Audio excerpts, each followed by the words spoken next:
So for the next hour, we're going to be talking about femtocells.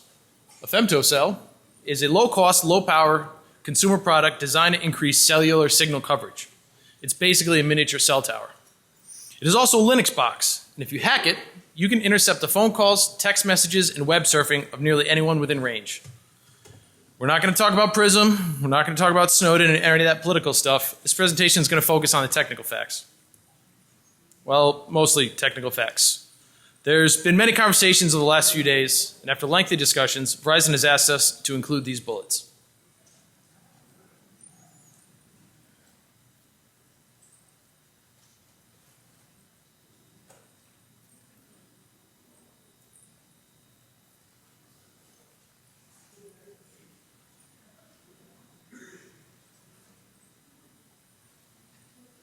All right, and moving on. Before we go too much further, a quick note on handset pairing. Your phone will associate to a femtocell automatically and without your knowledge. This is not like joining a Wi-Fi network. You don't have a choice. In fact, there may be some members of the audience connected to our network right now. Those signs out front are not just for show. You might want to put your phone in airplane mode. One more thing. This research has everything to do with the tower and very little to do with the actual phone. We don't break or alter anything on the actual handset, at least not yet. We also want to clearly state that the vendor has addressed the vulnerabilities that we use to get root on this device. We originally disclosed to the vendor about 8 months ago, and they worked very quickly to release a patch. It bears mentioning that the security issues we will be discussing apply to more than just one carrier. As you all know, nothing is 100% secure, and we do have some architectural concerns with femtocells. And this should be no surprise to you, but we're not the first people to have these concerns. So, as you can see, researchers have been popping femtocells since at least 2010. The latest example was right here in Las Vegas in 2011, where a group of hackers owned the crap out of a femtocell from a French carrier. Prior to them, the hacker's choice picked on a Vodafone box. Also, we want to mention up front that RSAX VC and Doug Kelly and their teardown hacking of the same model femtocell was very helpful to us during our earlier testing. As it turns out, someone looked at these things and didn't immediately think, let's use this for evil. A team from LMG Security will be presenting a talk using the same model femtocell as a cellular IDS tomorrow at 10:15. So we're going to cover some similar topics, but on a carrier that affects 1 in 3 Americans. To the best of our knowledge, no one has publicly presented an attack on a femtocell on a North American carrier. If you haven't figured it out yet, we're talking about Verizon. By the numbers, we're talking roughly 300 million people in the US, roughly 100 million Verizon subscribers. I'm really not that good at math, but if my calculations are correct, that's about a third of the country. We will hopefully demonstrate how we can record and listen to phone calls, text messages, picture messages, and data. We even perform active man-in-the-middle attacks on data connections, as well as SSL stripping. And if that weren't enough, we throw in some cloning fraud for good measure. So to break it down even further, we're going to discuss how we obtained access to the femtocell, what we did once we got on it, the custom code we wrote to get the traffic we wanted, and our thoughts on fixing these things. For those of you that may not be familiar with the Femtocell architecture, here's a high-level diagram. Your phone connects to the femtocell over cellular radio, in this case CDMA. The femtocell uses a broadband internet connection to create an IPsec tunnel back to the carrier's internal network. Verizon has 2 models of consumer-grade femtocells, the SCS26UC4 and the SCS2U01. The UC4 was released in early 2009 and only supports 3 simultaneous users at 1x speeds. The 2U01 was released in late 2010 and supports 6 simultaneous users at 3G speeds. We were able to root both of these devices, but we created most of our proof of concept code on the 2U01 because it's newer, faster, and better looking. As we were doing some high-level due diligence, we discovered that Sprint has a femtocell too. As it turns out, both Verizon models and one Sprint model are made by the same manufacturer, Samsung. We really didn't have a whole lot of time to do that much testing on it, but the Sprint femtocell on the left is very similar to the UC4 and is vulnerable to similar attacks. However, we are told that Sprint is end-of-lifing this model of femtocell next month and replacing it with a newer model. We took a quick look at this newer model, and we can say it's not vulnerable to the same exact attacks. So let's talk about the femtocell we spent most of our time on. The 2U01 has an ARM processor 1 NAND flash memory, and a Lattice FPGA that we presume is for digital signal processing. Externally, it's got a GPS antenna, a CDMA antenna, as well as Ethernet and HDMI ports. I know what you're thinking. Did he just say HDMI port? Yes, I did. So it's a little tough to make out in this picture, but on the bottom of the device, hidden under a rubber plug, is an HDMI port. So we knew it couldn't possibly be used for video I/O, so we figured it's got to be a console port, and we were right. Why HDMI? Well, we don't really know, but I do know that Samsung makes a lot of TVs. So, how do you connect to an HDMI console port? Well, you take an HDMI cable, you cut it in half, you stick it on a USB FTDI cable, and you use a company-branded pen to protect the connection because you're not really that good at soldering. But we really have to thank RSAXVC and Doug Kelly for figuring this one out. I'd like to talk briefly about the range of this thing since it's a question we get quite a bit. The device's documentation states that a phone must be within 15 feet to register to the femtocell, and it must stay within approximately 40 feet to stay connected. But in reality, it depends. Your phone will connect to the tower that has the strongest signal. So if you're in an area with very good cell coverage, the real towers tend to drown out the femtocell signal. We think there's some tweaking that can be done in the software to boost the signal, but probably the easiest thing to do is buy a big-ass amplified antenna. Of course, if you're in an area where you actually need this thing, we imagine the capture range will be pretty good. We did purchase an aftermarket directional antenna, mostly because we want to minimize the number of phones that we capture, and this antenna creates a nice, tight signal. All right, one last mention of the older model femtocell. On the UC4, you could get root by interrupting the boot process, but that was patched a while ago and it's fixed in the 2U01, so we had to find our own way in. On the newer model, we found that we could abort the boot process using the magic sysrec key, which drops you to a prompt where you can log in as root. Because we're interrupting the boot process before the device is fully functional, we then had to manually run some startup scripts.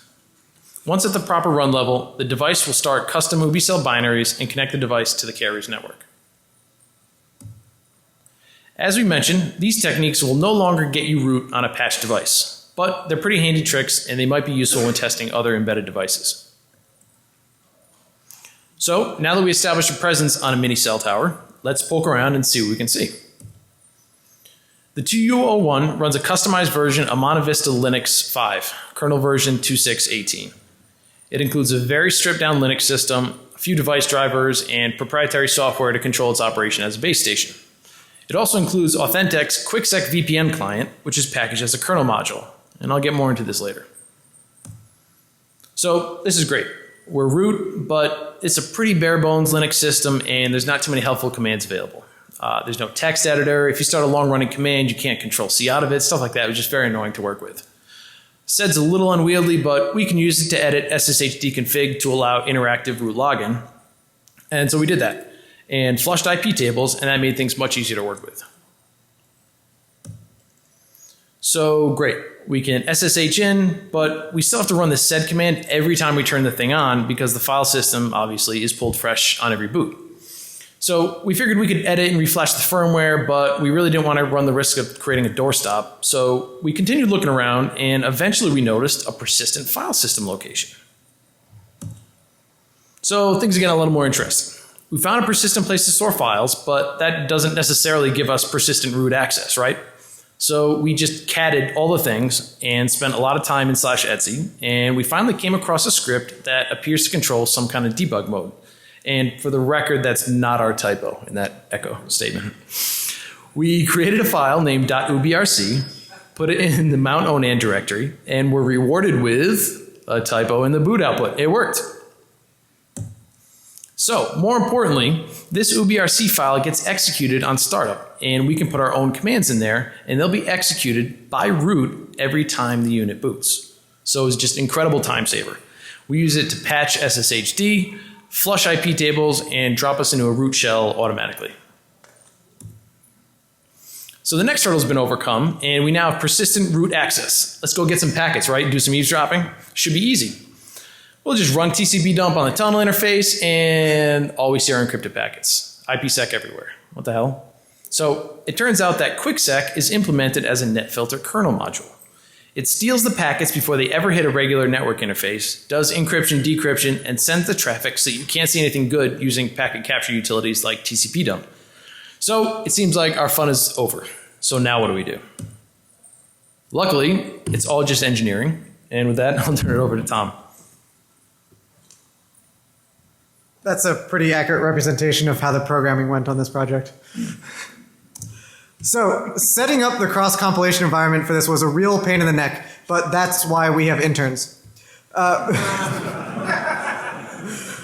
We were finally able to get the right version of the Monte Vista Linux toolchain, and then we could compile our code against that to make binaries and kernel modules that would run on the Femtocell. So we figured out that we needed to write our own kernel module and insert it in such a way that we would be able to copy the packets before they were encrypted going out and after they were decrypted on the way in.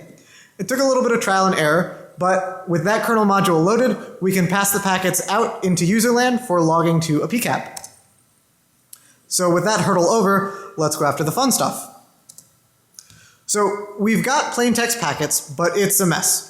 Wireshark doesn't really parse much that helps us. The ports shown are completely foreign. We can surmise that a phone call generates lots of small UDP packets, as any VoIP protocol will do, but who's talking to whom? Where's the audio? What are we looking for? Well, you can tell Wireshark to interpret the data as RTP, which only gets you a small step closer. As you can see circled, the RTP payload type is in the dynamic range. And according to the spec, dynamic is code for do whatever you want and don't expect to interoperate. So we had to figure out what type of codec we were dealing with, which we did by downloading every single RFC there is and grepping through them en masse, looking for codecs whose frame sizes matched the size of the packets we were seeing. And we eventually found one that we thought it might be, a codec called EVRC. Now, EVRC is one of those random cellular codecs that no media player implements, so we couldn't just pop it into VLC. So what do you do when you can't figure something out and you've hit a dead end? You go to Stack Overflow. But this had already been asked and received no answers. So here's the real secret of productive hackers. It's not asking questions on Stack Overflow. It's bountying questions on Stack Overflow. So what we got was a link to the actual reference implementation of EVRC published by the 3GPP2 multi-carrier working group thing. And it took some endian and byte fiddling, but after passing it through this and SOCKS, like the Linux utility SOCKS, we were able to actually get audio out of it. So we are going to attempt a live demo. What is your favorite cyber buzzword? Cyber. Just cyber.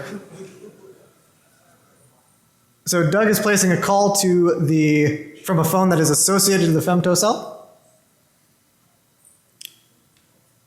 Hello?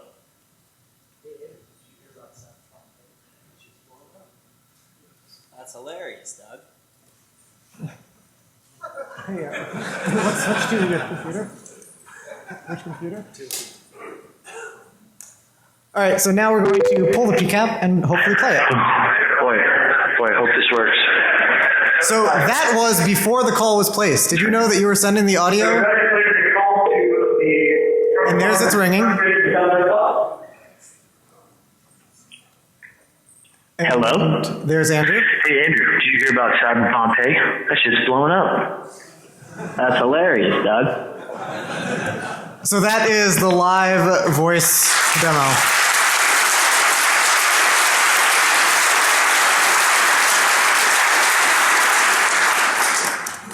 And this was the slide with the backup.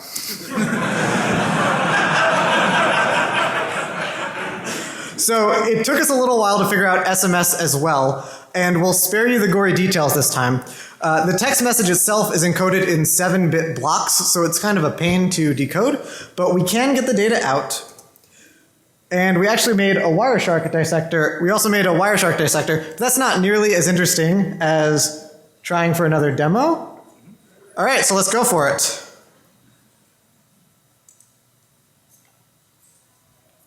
So we've asked some people to text a phone number that's associated to the Femtocell, and hopefully they will be showing up.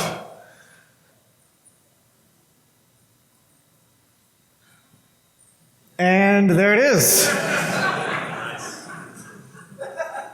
All right, so that is live SMS.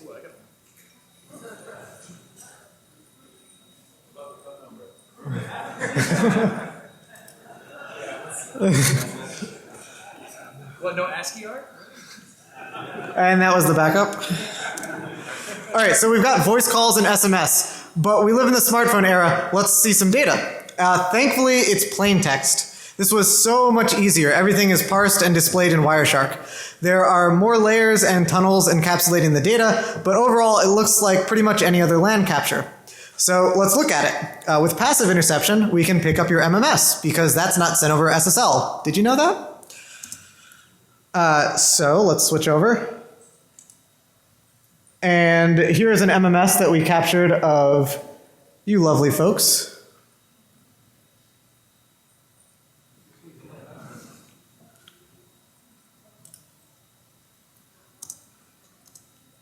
So we can view all the plain text. Passive interception is done and working. Let's do some active attacks. And the easiest thing to do with data is to drop it on the floor. Now, there's a lot of debate about how iMessage works and just how secure it is, but what is certain is that it uses SSL to talk home to Apple. So we can't see those messages. But if you block the SSL connection back home to Apple, iMessage fails over to SMS, which is plain text, and that we can see just fine.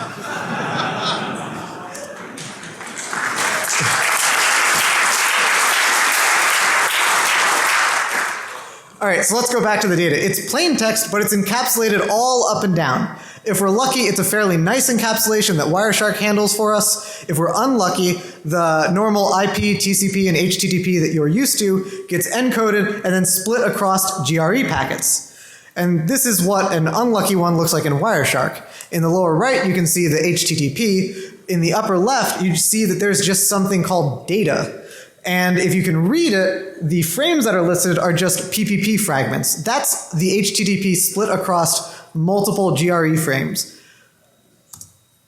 So our goal is to edit a web page in the simplest way possible. Changing anything in HTTP means changing the TCP checksum, and also it means changing, because we're encapsulated in PPP and GRE, it means changing the PPP checksum. The PPP checksum is a couple of frames later, and we only get to see one packet at a time. And the frames might be out of order. So it's going to be a little tricky. The first thing we tried doing was doing it inline in the kernel. Really quickly, we figured out that the carrier has a transparent proxy on all of your web browsing on your phone. Let me repeat that. Verizon has a transparent proxy on all the web browsing on your phone. It's kind of creepy doing it without your knowledge, but frankly, we weren't really surprised. One of the things that they do with this proxy is applying HTTP compression to anything that doesn't already have it, which makes sense. It does actually speed things up. We didn't detect any SSL man-in-the-middling or JavaScript injection, and I don't think Verizon is alone or the only carrier who does this. But nonetheless, it's there, and from a technical standpoint, we had to work around it. We tried disabling it, but no dice. So we tried doing DNS hijacking. But the transparent proxy ignores the IP address you're trying to talk to and does their own lookup on the host header.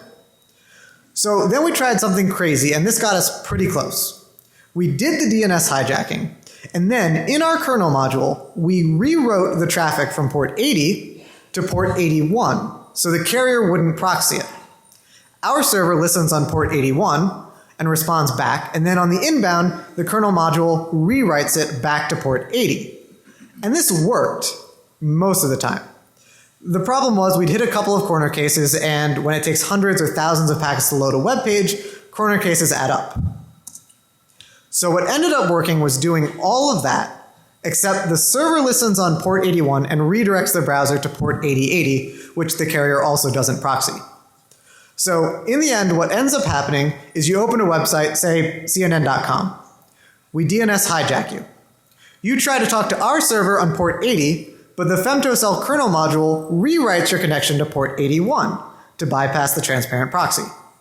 We listen on 80 and respond, and the kernel rewrites it back to port 80 on the inbound. The response we send actually redirects you to CNN.com on port 8080, which you don't notice because mobile UI sucks. And then you talk to our server, well, CNN.com, but really our server, on port 8080 directly, bypassing the proxy with no port rewriting. And at that point, we can man in the middle the user pretty effectively. We strip off SSL, we pass along the cookies. It's a little bit slow, but cellular's a little bit slow. So rather than try and do a demo that might have us waiting a little bit, we're just going to play the video. Here's hoping this goes. There we go. So in the lower right is the phone. We are typing in a bank, Wells Fargo. In the lower left, you can see all of the resources and web pages that we are middling on our server. And then we have the over-the-shoulder shot showing what's going on. In the upper left is where the username and password will show up in just a moment. So we're going to click on sign in, and we'll type in a username, key by painful key. And then we'll type in a password. And we'll send it, and there's the username and password in the upper left.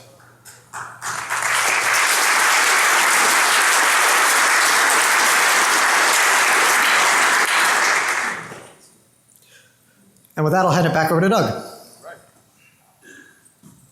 Thank you, Code Monkey. So this is all pretty cool, and we're really excited about it. But these things are mini cell towers. It's got to be possible to do more with them, right? So if there's anything cooler than intercepting and modifying phone calls and text messages, it's becoming the person holding the phone. For those of you familiar with GSM terms like IMEI or IMSI, CDMA has their own slightly different identifiers that serve the same purpose. The key difference is that SIM cards aren't typically used in US CDMA networks, so instead of an IMSI, the MIN is just a 10-digit phone number. This is sometimes the same as your actual phone number, but not always because of porting numbers between carriers. This is a pretty important distinction because we discovered that most, but not all, of the communication between the handset and the carrier uses the ESN and MIN for identification. So that's why when we display active captures that show the MIN, sometimes it's the exact same phone number and sometimes it's not. And unfortunately, there's no obvious correlation. The MDN is your actual phone number, and it's not used for basic CDMA network authentication. Your phone just receives it during activation, so it knows what its actual phone number is. The ESN is the analog of the IMEI. It was previously used as a unique number, but carriers ran out officially in 2010. ESNs have since been superseded by MEIDs. Pseudo ESNs are always prefixed with a 0. The remaining bytes are the 24 least significant bits of the SHA-1 hash of the handset's MEID. Pseudo ESNs are not guaranteed to be unique, since the MEID is the unique identifier for those handsets that have one. Older model phones use the ESN to identify themselves to the network. Newer phones use the MEID, but still retain a pseudo ESN since it's required for compatibility reasons. So to clone a phone, all you have to do is grab somebody's phone, write down the ESN or MEID and their phone number, copy these numbers to another handset, and you get a valid clone, right? Well, years ago, this used to be all it took. Since the MIN was usually the same as the phone number, and the ESN was printed on any given device, it was trivial for an attacker to get these values and use someone else's expensive wireless minutes to make calls. So Qualcomm and the CDMA carriers had to come up with a solution. We won't get into a ton of detail, but the cave authentication mechanism makes it very difficult to successfully clone a CDMA phone. Additional keys are used in a challenge response protocol to authenticate the customer and the call. Manufacturers of CDMA devices are supposed to make these keys difficult to obtain so a full clone is not possible. All that being said, let's see if our rogue Femtocell has any more secrets it wants to give up. As we mentioned earlier, the Femtocell acts like a typical cell tower, except with at least one key difference. The Femtocell only uses the ESN and MIN to authenticate handsets. We're not entirely sure why, we really have no idea, but it may suggest a legacy CDMA implementation. But the real problem here is that we discovered that the Femtocell did not have cave enabled. It behaved like a legacy tower and just ignored those keys, relying solely on the ESN and MIN for authentication. Cloning becomes extremely easy, just like the good old days. Note that the clone phone will only work while connected to the Femtocell, but it can be any Femtocell, not necessarily one that's been modified. So we just need to somehow obtain the ESN and MIN of our victim and program those numbers into another handset. You're generally not supposed to be able to write the ESN, but some phone models do allow it. So it's just like the movies, right? We wait until our victim runs to the bathroom, we grab his phone, write down the ESN and MIN, and clone the phone, right? And that's just so messy. We have to invite our victim out to eat. We have to wait till they go to the bathroom. We have to risk getting caught going through their phone. And what happens if they take their phone to the bathroom to play shit and spell words with friends? It's just not worth it. If only there was an easier way to defraud my friends. So remember that time I told you how we can see every packet that goes through the femtocell? Well, that includes handset registration packets, and these contain the ESN and MIN of the phone associated to the femtocell. So all I have to do is capture packets on my rogue femtocell and wait for an unsuspecting mobile phone to come within range. When the phone associates to the femtocell, I catch the ESN and MIN without physical access to the phone and without any indication to the user. So, a picture is worth 1,000 words, right? Here it is, step by step. Victim phone comes within range of a malicious femtocell. As the handset registers to the carrier network, the ESN and MIN are captured and written to a separate target handset. The target handset can then be used as a perfect clone of the victim as long as it's associated to a femtocell. It'd be possible to capture phones in New York City using a rogue femtocell and email the numbers to an accomplice in Seattle who is using a stock femtocell. It's almost a perfect crime.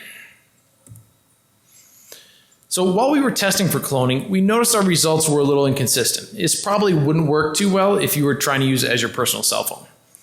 But if your aim was to make money through toll fraud, you could probably make enough money to buy a boat that has smaller boats inside of it.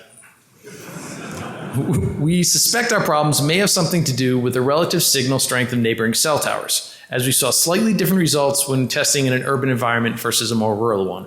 But the short answer is we just don't know. So we tested cloning with voice, SMS, and data. Some of the results were expected and some were not. Probably the most interesting thing was the not quite three-way call. So I'm going to describe a few scenarios in the next couple slides, and the following definitions will be helpful. Our victim is the person with a shiny new iPhone, and they're the phone that we want to clone. The target is this bad guy with his crappy old flip phone, and that's been modified to act like a copy or clone of the victim phone. So the easiest scenario is if the victim's phone is turned off, jammed, or otherwise not connected to any towers. Everything works as expected. No issues with service. You've got an exact working copy of the victim's phone for all intents and purposes. So when both phones are associated to the same femtocell, we noticed a few different things. Of course, the cloned phone, the target, must be associated to the femtocell in order to work properly. It's only possible to place outgoing calls one at a time. No matter which phone initiates the outgoing call, any subsequent call placed will force that call to drop. It doesn't seem to matter which phone is which, the target or the victim, they'll both knock each other off. We didn't notice any issues or anything strange with outgoing text messages. And for incoming SMS, the usual behavior seemed to be that both phones will receive the incoming text message. With incoming calls, sometimes one of two behaviors was possible. The first is that only one of the two phones rings. It could be the victim or the target, it doesn't matter. Other times, both phones will ring at the same time. The phone that picks up the call first usually wins, which means it gets to stay on the call. But the coolest part is that sometimes, if the two phones answered within a few seconds of each other, we got what we're calling a 2.5-way call. What would happen is both the target and the victim phones would connect, and each would be able to hear the inbound caller, but not each other. The eavesdropping scenario here is pretty clear. Bad guy clones a phone, the victim gets a call, the bad guy can pick it up, mute his mic, and hear everything said by the incoming caller. In our second scenario, the target is associated to the femtocell as required, but the victim is out and about connected to a real tower. The phone that gets the incoming phone call appears to depend on which phone has had more recent communication with the carrier network, like a call or a text message. We couldn't reproduce the 2.5-way call because the two phones would never ring at the same time. SMS was pretty similar to the situation with incoming calls. We never got an SMS on both phones at the same time. Outgoing calls are a little more interesting. So let's say the target, the cloned phone, is on an active phone call. This call works fine until our unsuspecting victim places an outgoing call to another party. The bad guy's call gets dropped and the call of our innocent victim is allowed to carry through. However, if the victim is on a call and the target phone places an outgoing call, the call will connect, allowing 2 independent phone calls. The implications here are pretty clear. Why use your own minutes when you can use someone else's to call 1-900 numbers and run up a huge bill? This is especially awesome if you're the one who owns the 1-900 number. So I said earlier we'd talk about cloning data, and here we are. It appears to be significantly more difficult to establish a data connection on a clone than it is to clone voice and text services. Data services on Verizon's network are required for MMS, account management features, and internet connectivity, of course. Long story short, the carrier network requires more numerical identifiers for a data connection than for voice and SMS. We're not saying it's impossible. We'd never say that out loud to a group of this size, but it's just much more difficult and we didn't dig too deep into it.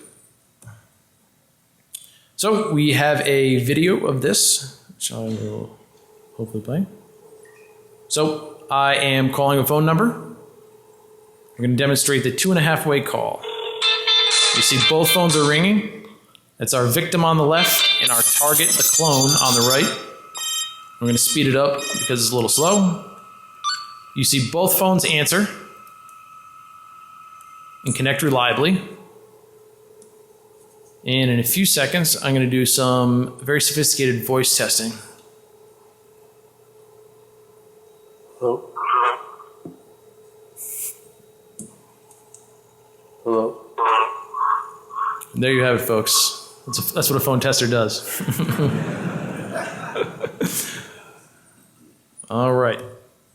So we mentioned this at the beginning, but this issue has been resolved by Verizon, and it was done on the back end many months ago.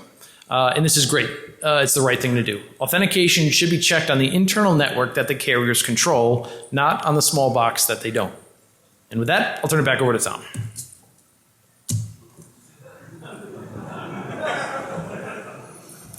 So it'd be easy to think that this is all about Verizon, but this is really about everybody. There are over 30 carriers worldwide who have femtocells, and 3 of the 4 major US carriers. And clearly there are issues here, so what's a multi-billion-dollar multinational corporation to do? Well, you can of course harden the actual device, but as we all know, there's nothing you're going to be able to do on the platform to prevent people with physical access from breaking in. Root is always possible. We didn't have to do more sophisticated attacks, but you obviously shouldn't rule them out. There are lots of ways to break onto an embedded device, and frankly, we went in through the front door. So what else can a vendor do? Well, you could force registration. Make the femtocell owner list the phones allowed to connect through their femtocell, and then confirm with the phone owner that they're cool with allowing that. If they try connecting through any other femtocell, don't let them. And do this whitelisting inside of the carrier network, of course, not on the device. This would make it much harder to take one of these down to Times Square or Las Vegas and just gobble up everyone who's around them. Device registration definitely reduces the attack surface, and here's a breakdown of the major US cell carriers and how they handle handset registration on their femtocells, or at least according to the documentation. Besides T-Mobile, who doesn't have a femtocell, AT&T is leading in this category because they require registration. The other carriers, Sprint and Verizon, do not. So although phone registration does prevent the easiest attack, it doesn't win us over. It doesn't prevent attacks where I isolate you from the carrier network. You'll still see 4 bars, send beacons with your MIN and ESN, try to make phone calls, and send us text messages. And even though I never deliver any of that up to the carrier network, I'll still see them. I can track you and read your SMS, and we've verified this experimentally. It's actually what we're doing right now. We isolate any phone who's not whitelisted because we don't want to receive inbound text messages or data sessions. With a little more engineering, it'd be possible to connect those phones to our phone line, spoof SMSs to them, and even route the data out the femtocell through another internet connection to let them browse the internet, all without connecting them to the carrier network, so the carrier would never know that they're on a femtocell.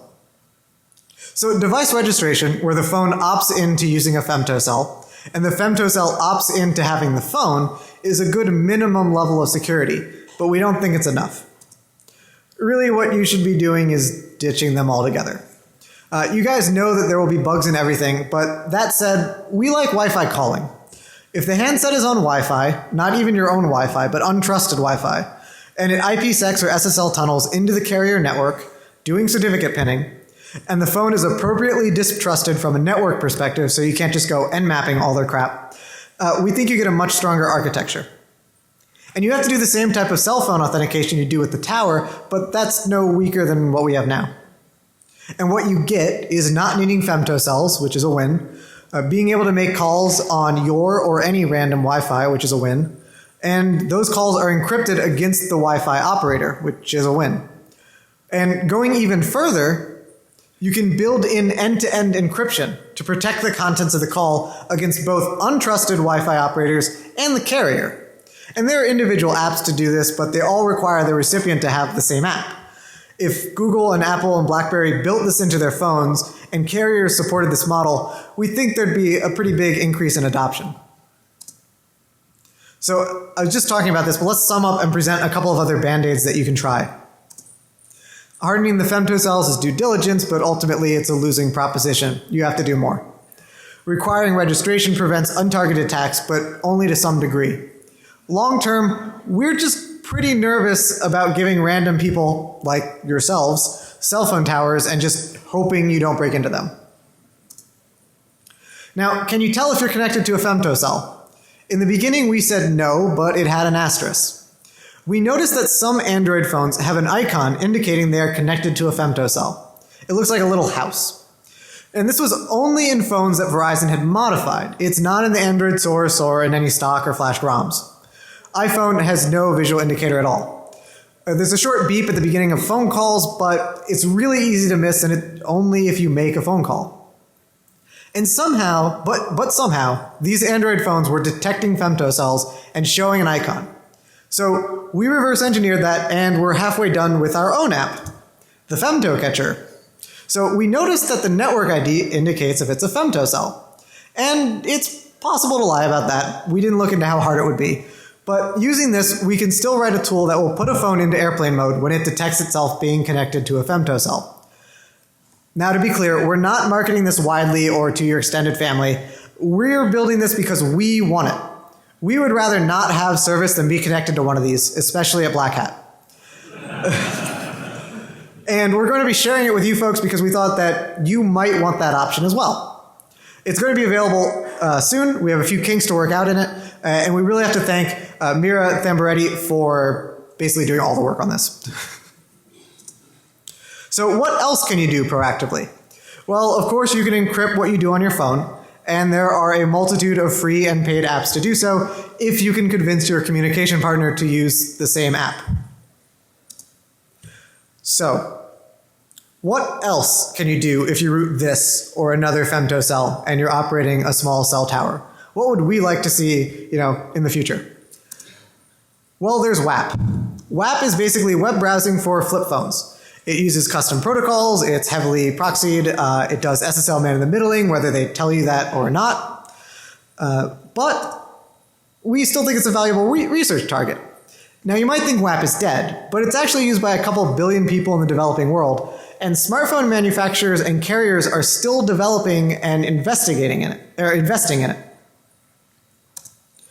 And of course there's that binary blob that has complete control over your entire phone that nobody's been able to inspect in any straightforward way, at least not that we can get the results of. You could definitely fuzz the baseband with a femtocell. And it'd probably let you get a little bit deeper into any carrier-specific stuff that they're doing than just using a general software-defined radio. And since the device makes a VPN into the carrier network, you can poke around inside of their network. You can look at attacking other femtocells from your femtocell, or look at attacking the carrier's infrastructure itself. And the talk from 2 years ago did this with fantastic results. That was Ravi, Nico, and Kevin. And they were able to wiretap not just their femtocell, but every femtocell that was on that French carrier. That's a little bit farther than we wanted to go without permission from the carrier. But if you happen to be a carrier and you're cool with us doing that, we'd love to do it in our free time. So we worked hard to wrap up a little bit early, hopefully, because we wanted to leave time for questions. But before questions, we have to thank a lot of people. Andrew, who was one of the interns who initially had to set up that toolchain for us, Davis and Tim, who helped us when we got stuck a couple of times, Mira, Michael, Peter, Joel's stomach lining, and really everybody at ISEC for putting up with this research over the past year, and especially the last few weeks. And last but not least, our external and internal legal counsels. So I have no idea if this is going to work, but we are going to try and do another live demo. And if you would all like to text that number up there, we will hopefully show your texts on the bottom part of the screen. And I have no idea what will happen when an entire room of people all text a phone en masse. So we'll find out, and while we do that, let's take some questions if there are any.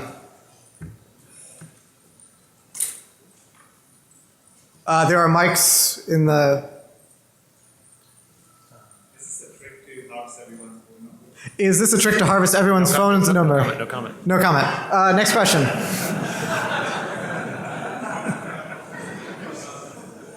I'm sorry.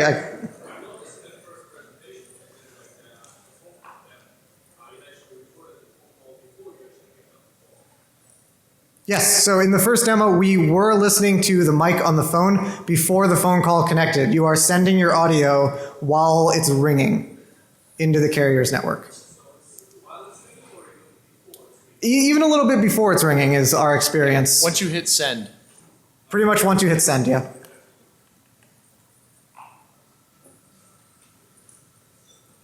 Any other questions?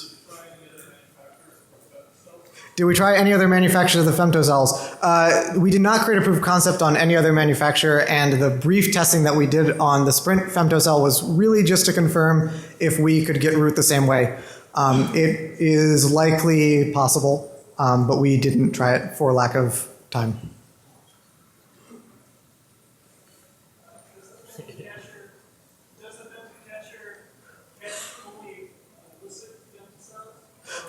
Does the femtocatcher catch only illicit femtocells or all femtocells? The way it's written, it will catch all femtocells because the femtocell isn't going to tell you, hey, I'm hacked.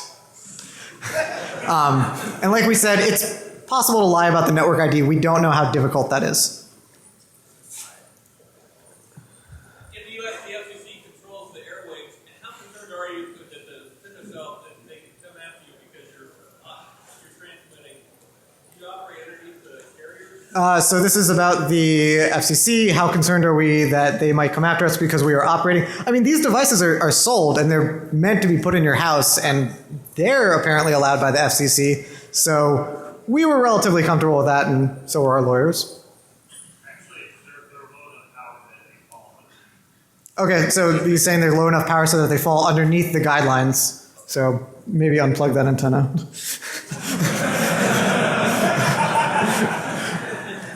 Any other questions? Yeah, it's... How effective are the patches? How effective are the patches? Any other questions?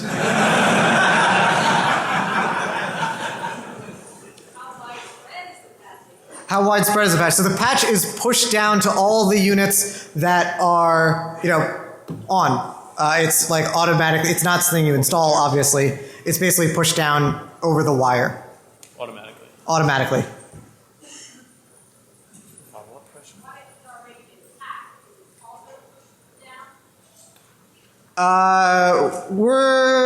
If the question was if it's already been hacked, would the patch stop you? I mean, you have complete control over the device, right? So it's engineering.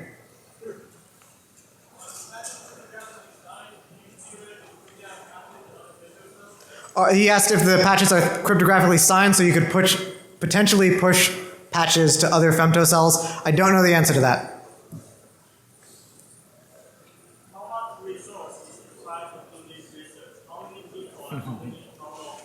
Excellent question. How much time did we put into this research? We've been working on it for about the last year, partially on sponsored research time, a good amount on our free time. I've lost track of the number of hours, but it's not trivial, but it was still easier than we'd have liked it to be. If you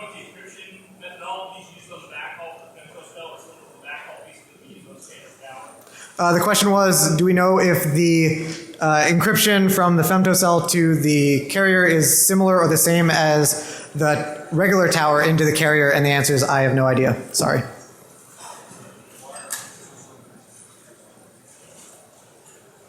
Okay, I don't see any other questions. We have to pack up a whole bunch of stuff, but we want to. Okay, a couple more. All right, so because you can control the phone, are you able to activate the send button on the phone from the femtocell and list hours? The question was, are you able to basically poke around on the phone, like activating the send button? I mean, that's the type of exploitation on the phone that we didn't really try to do. That's kind of like fuzzing the baseband, stuff like that. So maybe, but we didn't really try. Okay, thank you very much.